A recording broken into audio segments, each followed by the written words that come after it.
उठता था। सवेरे जागेंगे, थोड़ा बहुत रोएंगे, पीटेंगे, हाहाकार करेंगे, लौट कर कम से कम 14 साल तो घर में आराम से रह लेंगे। इन बुजुर्गों को, बच्चों को, महिलाओं को कहाँ लेकर ढूंढ चलेंगे हम जंगल में, और सबको सोता छोड़कर चले गए। तुम सो रहे, भगवान साथ है और सो रहे हो। जो सोवत है सो खोवत है। और यहां से चलते चलते गंगा के किनारे पहुंचे।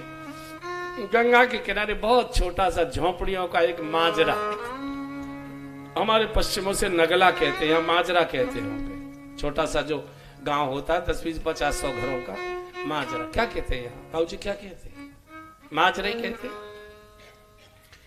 माजरे के और भी अर्थ है। क्या माजरा है भाई, है ना? तो वहां कुछ और भी माजरे होते हैं। झोंपड़ियों में मुझे लगता है माल बनता है, कई बार पीने वाला माल झोंपड़ियों में बनाते हैं लोग ऐसा। गंगा के किनारे पहुंच के छोटा सा झोंपड़ियों का एक नगला, मल्लाह जाति के लोग निवास करते हैं।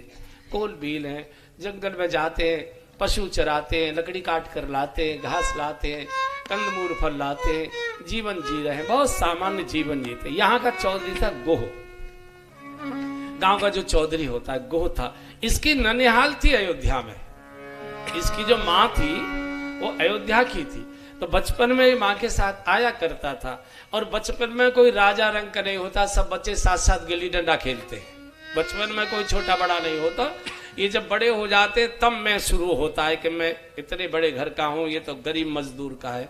छोटेपन में सब मित्र होते हैं। और भगवान के यहाँ तो कहा भी है, जो वो था श्री दामा, वो तो बहुत गरीब था। खेल में भगवान हार गए, उसमें चड्डू देना होता था। अरे मैं नहीं दूंगा, बोले खेलत में को काको गुस्सैया। इसी बात में तो तू बड़ो है कि तेरे बाप पर गैया थोड़ी ज्यादा है, खेल में कुछ नहीं चलेगा, बैठ दे चड्डू। तो ये खेला करता। इसको पता लगा भगवान श्री राम अयोध्या नरेश वो पधारे, गया है अपने साथियों को लेकर, स्वागत सत्कार किया है। प्रभु बड़ी कृपा की, आपने बड़ी कृपा की। आज मेरा नगर धन्य धन्य हो गया। मेरी इच्छा है कि प्रभु मेरे नगर में पधारिए।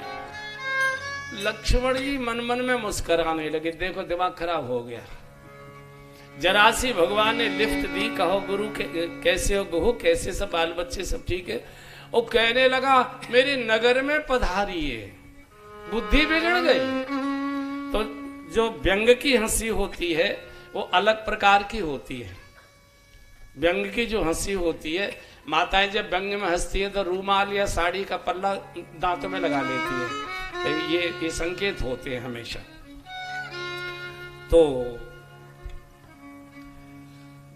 गुह ने देख लिया लक्ष्मण जी को, तो कहा लखन जी आप मेरी बात पर हंस रहे? बोले हाँ हंसना स्वाभाविक यार, तेरा तो गांव भी नहीं है, माजरा है जरा सा, और तू कह रहा मेरे नगर में पधारिए। नगर तो अयोध्या होता है, नगर तो काशी होता है, नगर तो लखनऊ होता है, ये तू नगर कह रहा है? तब गोह ने कहा लक्ष्मण जी बुरा मत मानिए, नाराज मत होना। अब अयोध्या नगर नहीं रहा, अयोध्या गांव हो गया। और मेरा छोटा सा गांव अब ये गांव नहीं रहा, ये महानगर हो गया। तो पूछा इसको महानगर की मान्यता किसने दे दी भाई तुझे? किस सरकार ने दे दी? बोले सबसे बड़ी सरकार आपके साथ खड़े हैं। ये तो कई माँ ने, उसको कौशल्या माँ ने उसी समय दे दी थी जब आप वन को चल रहे थे। माँ ने क्या कहा था याद करो, अवध तहां जहां राम सुमित्रा माँ ने अवध तहां जहां राम निवासु, अवध तहां जहां राम निवासु,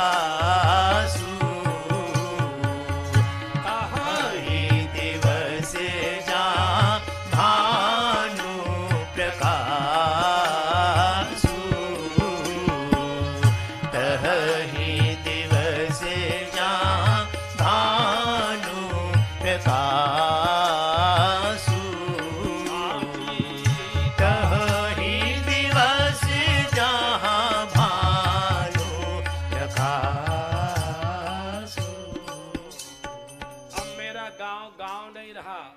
अयोध्या महानगर नहीं रहा, अयोध्या गांव हो गया और मेरा गांव महानगर हो गया। सुमित्रा माँ ने चलते समय आपको हिदायत दी थी कि नहीं, अवध कहाँ? बोले जहां राम निवास हो। अब राम मेरे गांव में आ गए, इसलिए मेरा गांव महानगर हो गया और राम अयोध्या से बाहर निकल गए, अयोध्या उजड़ गई, माजरा हो। लक्ष्मण जी चुप हो गए, बोले बड़ो पढ़ो लिखो है भैया जी, तो आते बात करने से कोई फायदा ना।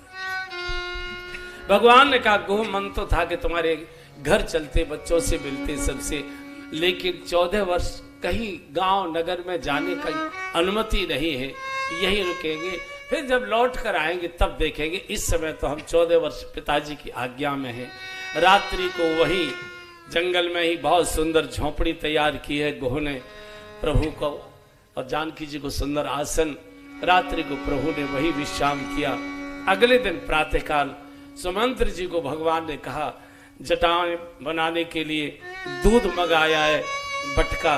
जब जटाएं बनाई तो सुमंत्र जी ने हाथ पकड़ ले, नहीं प्रभु, पिताजी ने कहा था कि वन दिखाए, गंगा स्नान करा के वन में 2-4 दिन घुमा के वापस लौटा लेना। बोले नहीं, पिताजी की आज्ञा जो थी वो मैं जानता हूं, अब आप वापस जाइए। और बर बस राम सोमंत पठा